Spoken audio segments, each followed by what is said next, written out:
فلما كنتكلم على اللوز اول حاجه كتجي في الذهن ديالي وهو انه كتستعمل المساج.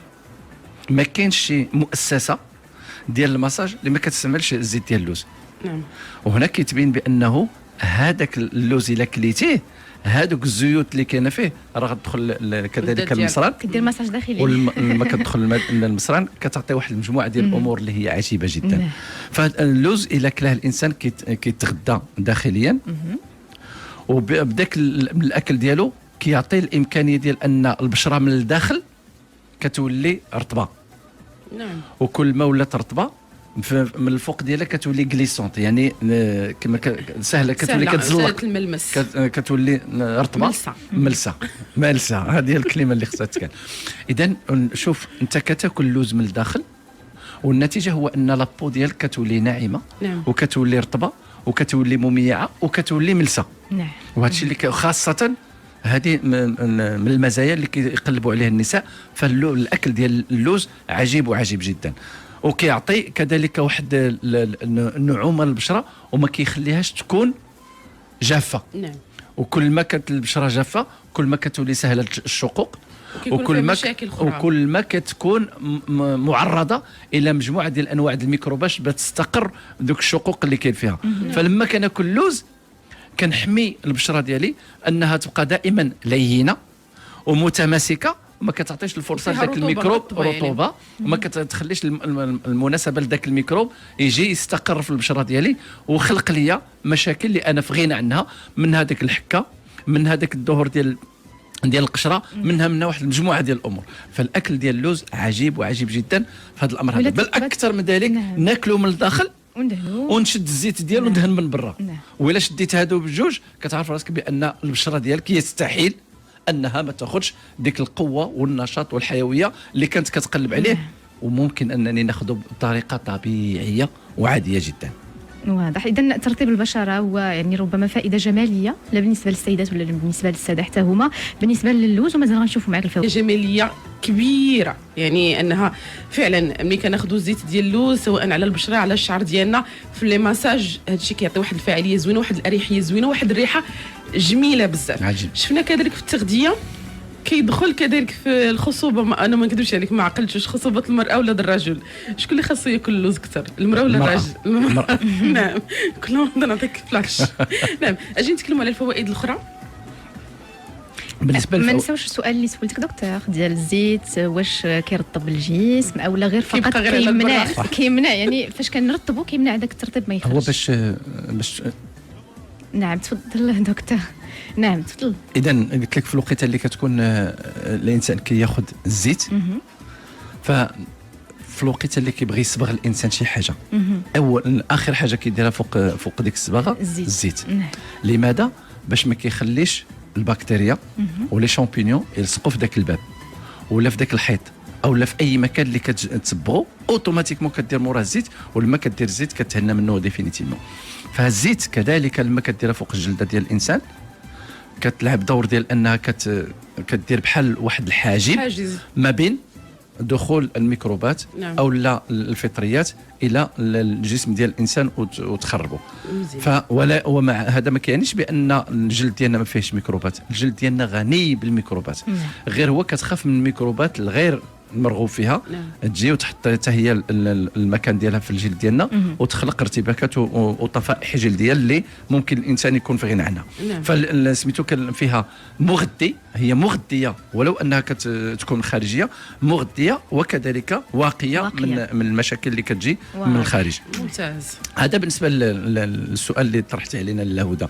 ثم بعد ذلك كاين الفوائد الاخرى اللي كاينه في زيت اللوز، وهو انه شتي ديك الحرقه اللي كيتحرقوا الناس في الشمس الايامات ديال البحر، ديك الدرجه الاولى لما كتدير عليها الزيت ديال اللوز هذيك الحرقه كتمشي مباشره. جميع الانواع ديال الحروق، ولكن الا كانت من الدرجه الاولى الزيت ديال اللوز كتحيدها نهائيا.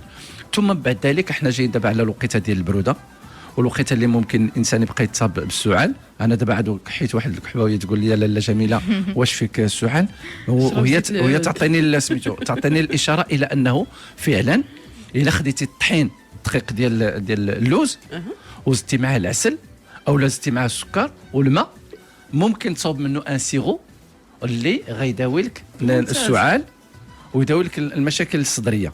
جميله هذه الوصفه. دونك البودره ديال اللوز كنطحنوه بالقشره ديالو، كطحنيه بالقشره ديالو بداك الشيء بالمكونات ديالو، وكتزيدي عليه يا اما السكر ديال قصب السكر او لا كتزيدي عليه العسل وتزيدي عليه الماء وتصاوبي منه بحال ان سيرو، وداك لو سيرو تاكلو في الايام اللي كتعاني من هذا المشكل هذا، ولا غير تشوف راسك بان البرد جاك وممكن غدا ولا بعدو تصبح بالسعال ولا هذا، ممكن تاخذه كاحتياط باش انك تفادى المشكل ديال السعله وكذلك ديال المشاكل الصدريه. حتى الناس الحساسيه هذا الحليب عجيب لهم. ممتاز. الناس اللي عندهم الحساسيه ممكن يصاب ما يسمى بحليب اللوز وبه ممكن انه يتفادى هذه المشاكل اللي كنتكلموا عليها. اجي نتوقفوا الا سمحتي لي دكتور محمد عند واحد النقطه ملي تنتكلموا على اللوز كنمشيو يعني اما واش اللوز المر او اللوز الحلو، اش من نوع من اللوز، لان هذه اسئله غتكون في الاذهان المستمعين اللي كيسمعونا الان. غير هو منين نميزوا واش فعلا نفس الخصائص كتكون في اللوز كامل او لا كاين نوعيه سواء كان المر او الحلو واحد كيطغى على الاخر في الميزه او في القيمه الغذائيه. هو في الحقيقه اللوز اللي كيتماشى مع الجسم ديال الانسان هو اللوز الحلو. ممتاز. فهمتي؟ اما اللوز الحار كاين فيه شي مواد اللي ممكن تاذيه قبل ما تعاونوا. نعم. فهذا احنا كنهضروا على هذا النوع اللي تكلمتي، وشكرا انك ترتي هذا الانتباه هذا باش يخلي عباد الله كاملين يعرفوا شنو غيديروا شنو غيختاروا باش يبقاو يتعاملوا معاه مباشره. اذا فاللوز الحلو هو اللي كنتكلموا عليه، واللوز الحلو هو اللي عنده هذه الخاصيات هادو اللي وصلنا لهم الى حد الان. كذلك اللوز الحلو لما كيكون على شكل بودره وكتاكلو ديريكتومون، بمعنى انك ما كدير معاه لا عسل وما كدير معاه لا سكر ما كدير معاه لا ماء، كتاخذه مباشره. بمجرد ما كيوصل المعده ديالنا كيترسب فوقها وكيدير واحد الغلاف على المعده ديالنا، وكيخلي الماكله اللي مثلا شي واحد عنده اللي فيها الحموضه لا الماكله بعض المرات كيقول لك انا غير كناكل حساسيه من بعض الادويه بحال الحساسيه غير كناكل كنحس بواحد العذاب في البطن ديالي وجعه او غير. كتقول ليه دير واحد لاكوش ديال اللوز بحال واحد الحاجب، وهي كتجي لما كترسب عليها كتخلي هذاك العمل ديال المعده اللي داك التقلصات اللي كيديروا كيخلي انها في العمليه ديال الطحن تعذب داك الرجل او داك المراه اللي كتعاني من هذه المشاكل.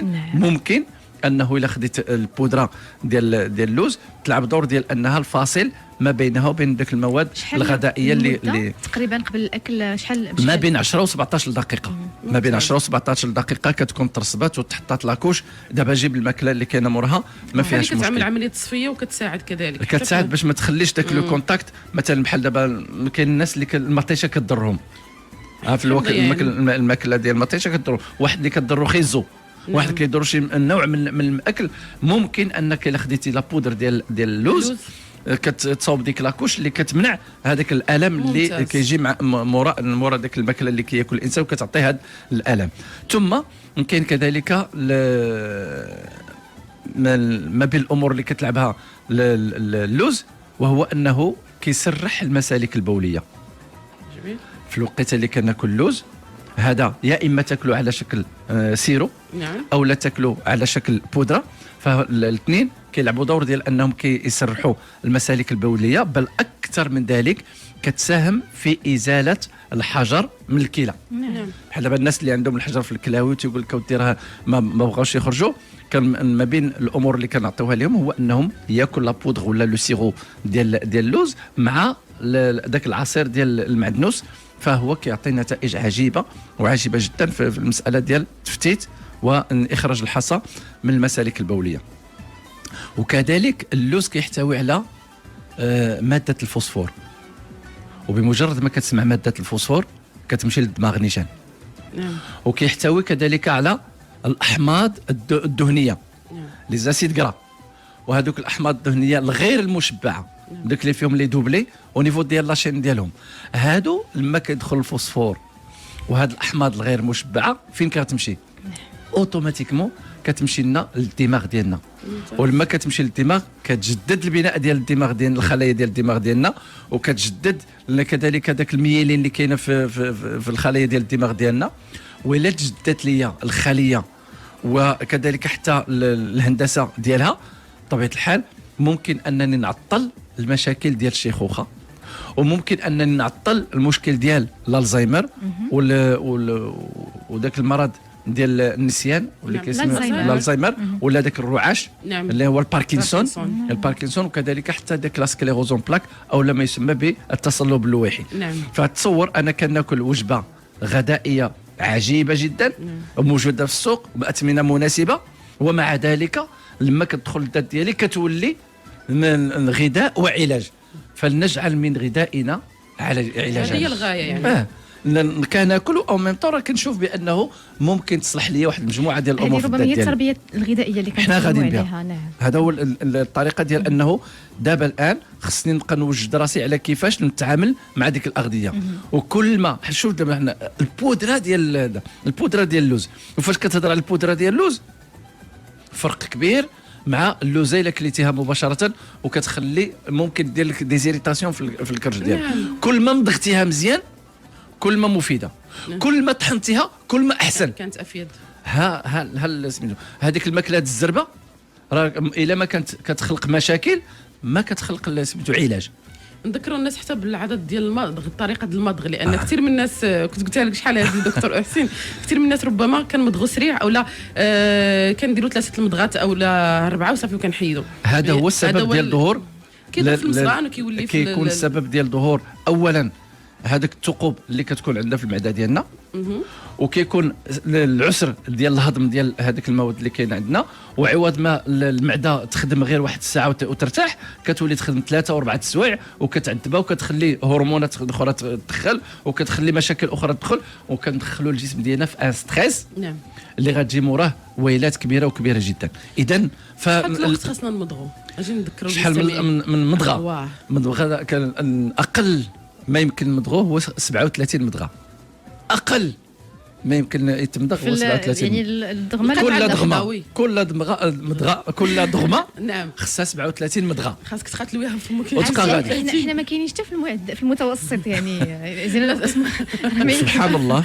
دكتور احسين حاول تجرب واحد النهار ضرني الفك ولكن بمجرد ما كتولي فيها عجيبه، اولا كتولي كلها مبلله، بمعنى ان كاع دوك لي زونزيم اللي كاين في الريق ديالنا راهم معجونه فيهم، وكيهبطوا دوك لي زونزيم باش كيساعدوا على العمليه ديال الهضم، وكيساعدوا كذلك لي سيلول باريتال انها تخرج ليا لاسيد كلوريدريك، وكل ما خرج ليا لاسيد كلوريدريك من بعد 15 دقيقه كتولي تخرج ليا جميع الانزيمات اللي كتساعدني على نديروا حساب الوقت. الا كنا كنتغدى مع واحد الوقت نجيو 10 دقائق ولا ربع ساعه من قبل باش يلاه نجيبوها مع الوقت مباشره.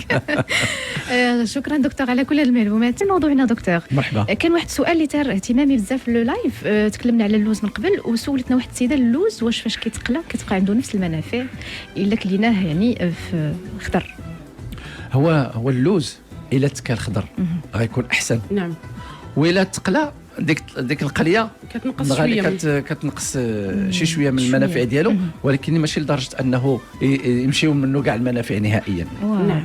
على واحد الوصفه اللي بغيت كنا تعطيها للمستمعين والمستمعات، كنسمعوا كثير بزاف على الناس اللي عندهم فقر الدم، وملي كنتكلموا على فقر الدم تنتكلموا على التغذيه ابار العلاجات اللي خاصو ياخذ، المراقبه الدوائيه، هذا شيء مشروط منه. بزاف الناس اللي كنشوفوا انهم كيبداهم فقر الدم شويه وكنلقى ان تغذيتهم شويه ضعيفه او لا سيئه، يعني ما كياكلوش كل شيء. هنا تقريبا شنو المواد اللي يقدروا ياخذوا؟ بما اننا كنتكلموا على الفواكه الجافه في هذا الوقت الضيق اللي بقى لنا، واش هي عندها فائده في المساله ديال فقر الدم فقط؟ انا كنتكلم اللوز. حنا غادي الحلقه الجايه ان شاء الله باش نكملوا ديك المكونات ديالو. نعم. اللوز بوحده راه فيه لا فيتامين بي 6. نعم. وفاش كنتكلم على الفيتامين بي 6 كتلعب دور ديال انها كتطحن الدهون. نعم. كتحلل الدهون وكتحلل السكريات وكتحلل البروتينات وكتساعد في انتاج الكريات الحمراء في الجسم ديال الانسان، بمعنى ان اللوز بوحده ممكن يكون سبب ديال الزياده في الكم ديال الكريات الحمراء، وبالتالي ذاك فقر الدم اللي كيعاني منه الانسان ممكن انه يتفاداه بالاكل ديال اللوز. 50 غرام ديما ولا 50 غرام ديال اللوز. ففي الوقيته اللي كنتكلم بهذا الامر هذا دائما كتكون عندي النصيحه القبليه، الا وهي الجسم خصو يكون نقي، لان هذه العناصر خصها تمشي وتلقى المكان ديالها باش تدخل. اما الا لقات الطرقان كلها مسدودين فواخا كما كنقولوا بحال كتخوي الماء في الرمله. اذا فلهذا النصيحه للمستمعين الكرام هو انه نبدا بالتنقيه قبل التحليه، قبل ما باش نستافدوا اكثر، باش ممكن اننا نستافد من المكونات الغذائيه.